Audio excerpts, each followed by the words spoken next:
Welcome to Comic Books and You. Today we're going to be covering Peacemaker Tries Hard issue 3. It's been going up for this particular series. The first volume was already pretty good. The second one was rather good as well. This one is also very good. So overall, 3 out of 6 books in. It's a pretty interesting and overall good book.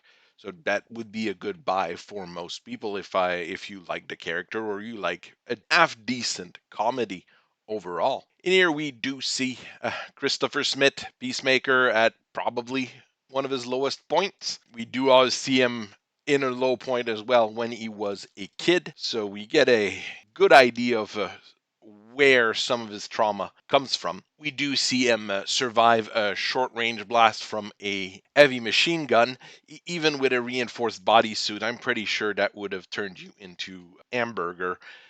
We do have to suspend disbelief here a little bit. I mean, we are in the superhero world. But in this particular issue, we really see Peacemaker grow as an individual. He does realize that he's unlikable, that he has a desire and a need for friendship that often enough leads him into bad places. This is actually very nice to see, even in a comedy book, to have a good growth of a character. Our second, I would say our second main character here, it would be Richard Riley, who is the bail officer in charge of probably a dozen or so convicts from Belle Reve, appointed by Amanda Waller to be able to take care of business. He loves apiculture and everything related to bees. You'll see it when we see his house later on as well. And he is extremely skilled in hand-to-hand combat. He's able to fight Peacemaker to a standstill, or I would probably say win if things had kept going. So it makes him fairly fantastic, even though he does seem to be fairly old. But that's because in the past he was the hero known as the Red Bee, who fought the Nazis and everything. So a pretty fun aside here. And yes, he does have one trained bee to help him. One of them, just one. But it does a really good job and distracts Peacemaker in the right way. The Demolition Team is back. They're angry because of what happened to Steamroller, but not because one of their friends died. No, it's because at that point they were supposed to get a bonus because they were getting no workspace accidents. And now, well, unfortunately, there was a workspace accident, so they're going to have to go to work safety meetings instead. Yeah, Steamroller was the one member of the team that was shot by Peacemaker in the previous issue. Our story begins with young Christopher Smith having his bike stolen by 3 grown men, apparently, and gets home beaten up pretty badly. But rather than comfort him or help him get his bike back, his father basically berates him and disparages him and shows a lot of tough love. That's likely one of the main reasons why he would be having so many issues in the future with trust and making proper relationships. This short flashback over, we get back to the real time, where Peacemaker makes his way into a women's bathroom in an isolated dive racing bar to get various hygienic products in order to stem his blood losses and patch himself up real quick before he can do anything else.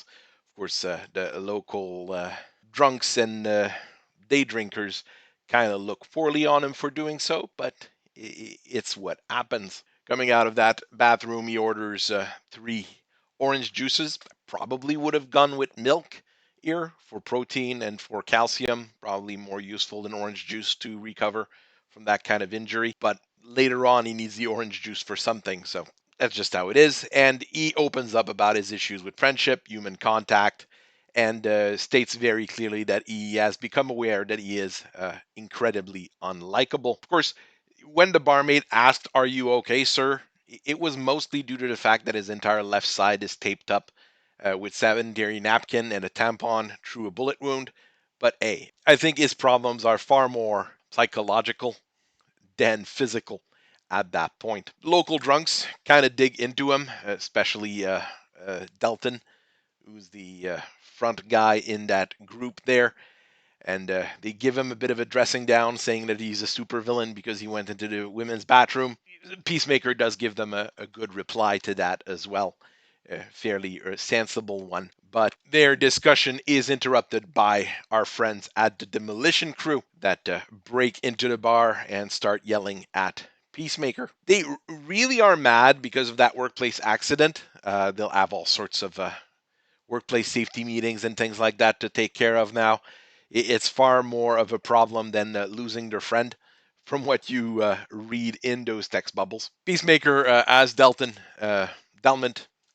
get into it with them, and poor Delmont kind of buys it at that point. But Peacemaker takes care of the demolition crew using situational awareness, throwing an orange juice in one of the guy's eyes, throwing a ashtray full of cigarette butts to knock out another one, and causing a workplace accident, as we can see right there. This victory does give Christopher a bit of a boost to his ego, and he realized that even though he sucks as a superhero, he sucks compared to the top tier ones like Green Lantern, not like the Demolition Crew and the other, bottom tier heroes. So he kind of realizes what the pecking order is in the world of superheroes. And he decides at that point that he needs to go and get his dog back. Peacemaker goes back home, has a quick argument with Craig since his three got uprooted in the previous issue. Peacemaker walks into his home, get himself patched up, gets a new helmet.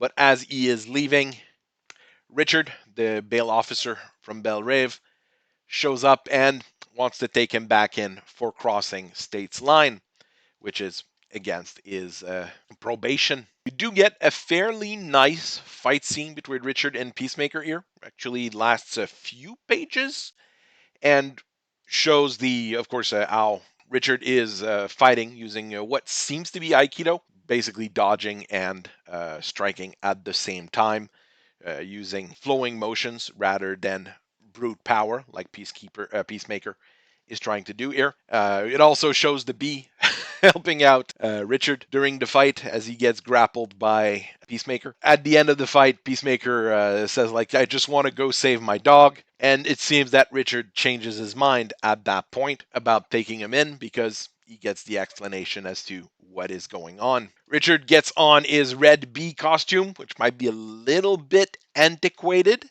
just a little bit. I personally think it looks good and it looks different enough that it's fun. Your mileage may vary there, and they get ready to go save the dog. This is a new team up, but Advent mode cases in this particular book. I'm waiting for the other shoe to drop. Even though this particular team up seems to be a bit more positive, even though it's an old man and Peacemaker, it seems to be an old man with better ambitions behind him than just trying to betray him. So a fun book overall. It's really worth reading for a lot of the side gags and the dialogue in there. I'm actually fairly impressed. It keeps going at a very good pace and very well, issue over issue, compared to many of the books that I've been reading recently. So I'm quite happy with it. The standard cover is really good. It's really super patriotic with the flag in the back and Eagly on the arm and the hero in the center. Okay, you can feel the sarcasm behind those kind of covers, especially with Peacemaker. It'd be nice to have something patriotic for once that is truly patriotic. The deconstructions of everything nowadays is always a bit of an annoying thing. Sometimes we should just get what we want to get. We haven't seen Eagly in this series either.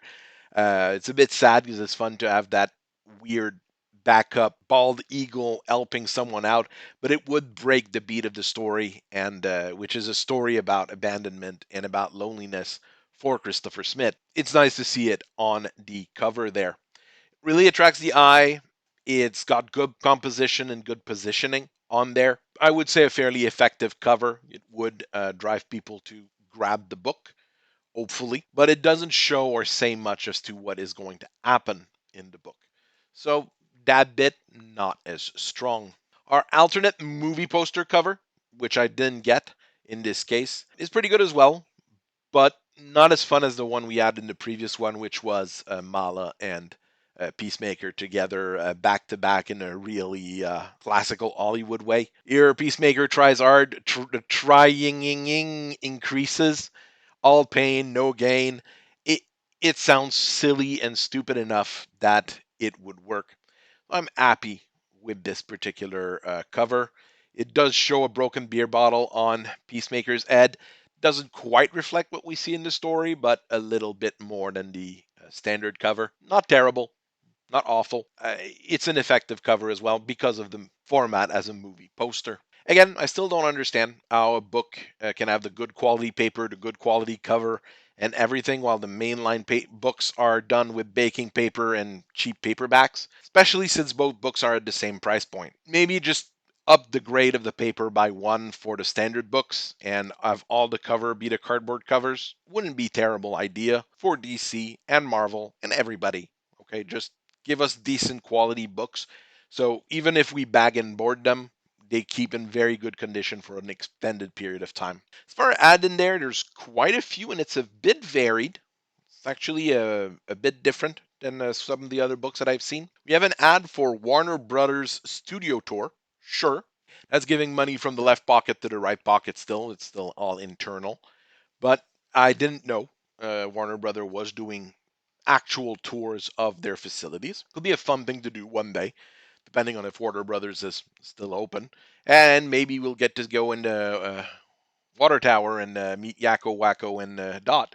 You know, fun things to do when you're there. We do get an ad for Adventures with Superman, which started this week. We got a glance at the show now. I don't like Sailor Superman. I don't like Deathstroke looking like a reject from a bad anime, and the fact that Livewire is manlier than he is. I might take some time at some point to watch it, especially if it's available on normal streaming. You know, I don't have to go and get an extra 2 or 3 services left and right. I know episode 1 is available on YouTube if you want to have a look at it. Personally, not impressed with it. Most people seem to have the same opinion I do, but there's things that can change because it's a brand new series. We get ads for the Night Terrors event that is going on this summer. Once again, this is with a name like this and a premise like nightmares like this. I would have done this around Halloween. I would have done this October, November. It would have also given more time to breathe to the Dawn of DC publishing initiative and the We Are Legend publishing initiative and all that stuff that they keep doing. I'm always weary of those super events. Here we have the ads for the Batman stuff, which is Batman, Nightwing, Robin, few different books, all in that same group. I'm not a huge fan of Batman right now, but might be interesting. And the other set we get are for Batman Villain, for Poison Ivy trapped in a suburban L. We've got Catwoman, Harley Quinn, and one other I can't remember. Maybe those books will be interesting. Maybe those books will be nice. The problem is how it's set up. I have no idea how you would do that as a trade paperback later. Honestly, not super interested in it. I know I've got some of the books coming in for the Shazam, Green Lantern, Titans. We'll see, but I don't intend on hunting all of the books for this. Blue Beetle is coming out mid August. It's in here as well. We have no idea where this is gonna go. We got a new trailer for it, and we're supposed to understand that they're trying to go a nice way instead of insulting all of the fan like they were doing before. Honestly, not seeing this making a lot of money. I'm actually expecting this particular movie to bomb pretty hard, probably at the same level as Shazam: Fury of the Gods. We have an ad for Fangoria, which is an horror magazine, and that is revenue generating because it doesn't belong to DC. There's an in the ad and everything. You basically can get a discount through DC. They probably not published, but they probably distribute through the same panels. Fangoria has been around for the longest time, but it's been moving hands recently from one company to another. It goes really well in an adult-oriented comic like this one, something more mature. Don't know if it's any good with the current people in charge, but it's pretty nice. Artistic merits, well, there's quite a few little things going on here, but after going through Bamaran, once you go back to American comic, backgrounds can seem a little lame and a little simple in comparison. That might be one of my issues when I'm jumping from one style of books to the other. It kind of warps your perception of things at times, but it's not terrible. The bar scene, especially when Peacemaker walks in, it's not the most detailed or the most clean thing ever, but it's fairly good and very practical for what needs to be done. So this is the bits that are a lot better. Same thing with the Red Bee's house, as you can see here, very B teamed. It's also very nice. It's a good thing. We have some gradient and monocolor backgrounds here and there. It doesn't break the story. It's not awful. You can't compare this to Franco-Belgian comics, obviously. We do get this great page of Peacemaker patching himself up and getting ready back at home. This is a great usage of page real estate and detailing. Really like where that went here. So the page work and the panel work there is really good throughout the book. And another thing that's nice is that it also uses simpler pages to break the action and let the page breathe. As you see here, this is a very basic 1, 2, 3, 4, 5 panel page. Nothing fancy, no bleeding panel, no bubbles going over different things, no special art or anything on there. Very simple page. It breaks the action and lets things move very well. Onomatopoeias here are still fantastic. The workplace violence, and the L of a hit that we have there are really nice, really comical, translates the action really well. Not a huge fan of how most of the action scenes where this happens is all in orange. That seems a bit weak, in my opinion, as far as the coloring goes. I'm not sure if this was decided by the artist or the colorist was the one who decided to do it that way. I'm just not a huge fan of it. The rest of the color work in this is really good. This just seems to be a little bit weak, in my opinion. We don't get really any new characters in here. It's all people that we've already seen. The extras we see are all pretty good, and I actually like them better than the extras we saw in issue 1. They just look like average Joes, yes, but they don't look bad, especially the barmaid. She looks plain, and that's what you want in that kind of character. It works really well, in my opinion. Richard Riley, the Red Bee, is an old, like 1940s old. If I remember what I read right, 1940 is when the first comic with the Red Bee came out. And that was pulled from a previous purchase by DC, Quality Comic. Technically, the character is public domain because of how Quality Comic folded, but DC holds the publishing right to those books and like the connects rights to it. So he's a bit of an odd character, all in all, in terms of how the rights are maintained. And yes, he's a brawler, fancy fighter, actually, more than a brawler, with a trained bee that was in the original book, but he was more of a crime fighter than what we see here him fighting the Nazis. Pretty obvious, though, that if you were in the 1940s as a superhero, you would more than likely have gone to the front at some point to do the necessary work. Apparently, Red Bee had been dead for a while, then Batman resurrected him using a Black Lantern ring during the Batman Death Metal event or something like that. We don't need to know that, and that's what makes a lot of those books very confusing. We actually really don't need to know anything about Richard Riley here.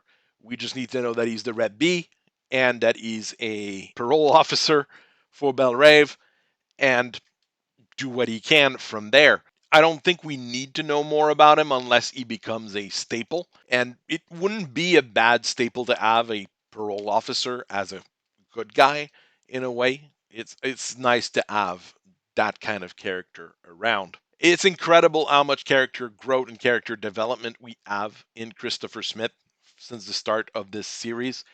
Even in the first book, we already had the start of an idea of what he wants to do and where he wants to go. And we see that he's changing for the better ear, and that's something that we're missing in many of those other limited series out there. In the Unstoppable Doom Patrol that we're reviewing here, there's so many characters that we don't know who's changing, who's growing, don't know really what's going on. And if you've been reading this current Cyborg run, the only growth you see in Cyborg is to show us how cool and great he is and how awful his dad was. Peacemaker is learning about his place in life. He's understanding that pecking order in the superhero world, which should be something that is more explored in the DC universe. Comedy elements in this book are great. The timing of them is really good.